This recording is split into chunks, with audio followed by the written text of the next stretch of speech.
C'est le moment le plus dur de toute ma carrière, voire un des moments les plus durs de toute ma vie. Apprendre de tout ce qui s'est passé, ça m'a enrichi de 10 ans d'expérience.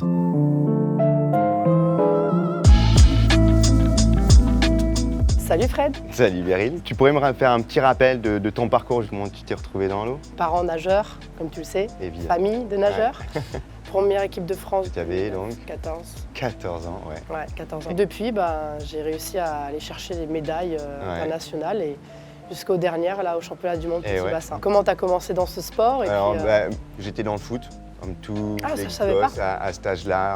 À l'âge de 12 ans, j'ai fait une forte poussée de croissance qui a entraîné une fragilité osseuse. Ma mère m'a amené voir des médecins spécialistes et qui lui ont dit « Votre fils ne peut plus faire de sport jusqu'à la fin de sa croissance, mais il a quand même la possibilité de faire soit de la danse, soit de la natation. » J'ai eu la chance de rentrer en équipe de France à 19 ans. Après, il y a eu quelques titres avec les copains, quelques titres tout seul, champion d'Europe et champion du monde, 4 participations aux Jeux. C'est un peu ma plus grosse fierté, tu vois, d'avoir réussi à rester sur la longueur. Tiens, donne-moi un petit peu, toi, quelles ont été un peu tes déconvenues, tes difficultés que tu as rencontrées? Les qualifications pour les Jeux de Tokyo 2021, j'arrive pour le 100 mètres crawl et je fais mon meilleur temps, 53-40, je fais le temps de pré-qualification, donc je suis présélectionnée. Donc incroyable, une nageuse de l'équipe de France bat mon temps, donc je ne suis plus présélectionnée. Ça a été une déception et une défaite que j'ai subie et pas en temps réel. Enfin, je veux dire, ça n'a pas été à la suite de quelque chose que j'ai fait, une action que je contrôlais. Oui. Ça a été vraiment difficile pour moi. On arrive en avril. Sélection pour les Jeux.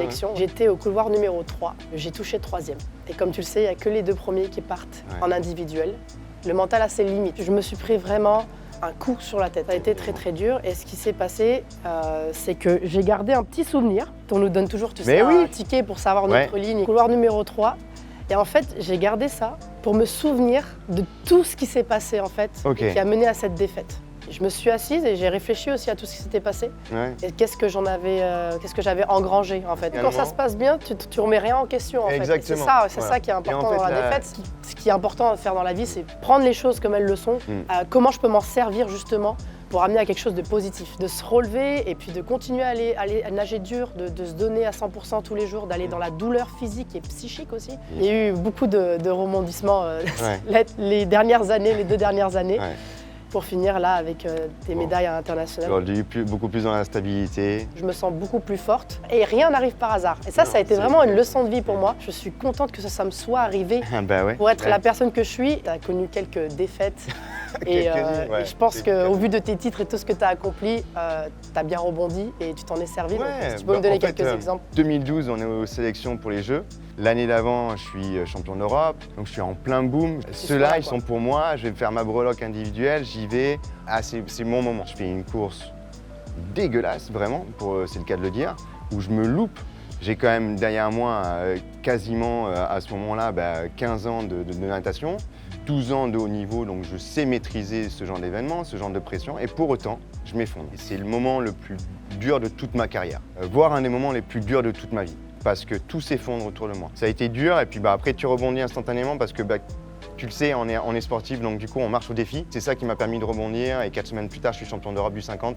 Ça m'a énormément rassuré sur ma faculté déjà à rebondir, mais ma faculté à pouvoir nager vite. Parce qu'à ce moment-là, tu te dis 30 ans, 31 ans, peut-être que je maîtrise plus mes performances et mon corps est en train de fatiguer, peut-être qu'il est temps de passer à autre chose. Dès la scolarité, on a cette peur de l'échec. Et finalement, à travers le sport et à travers notre carrière, moi je trouve que l'échec m'a beaucoup plus servi que la victoire. Ouais, je suis d'accord avec toi. Est-ce que tu as déjà échangé avec les plus jeunes de justement cette notion d'échec? Ce que j'essaie de leur dire, en général, c'est essaye de prendre du recul et de te dire, dans 2 ans, si tu arrêtes tout de suite après ça, comment tu vas te sentir par rapport à le fait que tu aies lâché et t'as abandonné? Est-ce que tu as déjà eu des gens qui viennent te voir en te demandant des conseils? Ouais, tu vas vivre des moments de gloire évidemment, mais tu vas vivre aussi des moments d'échec, des moments où tu te dis d'accord, là ça fait mal, là ça pique, mais là je suis en train de progresser. Le véritable échec, c'est pas une défaite, c'est l'abandon.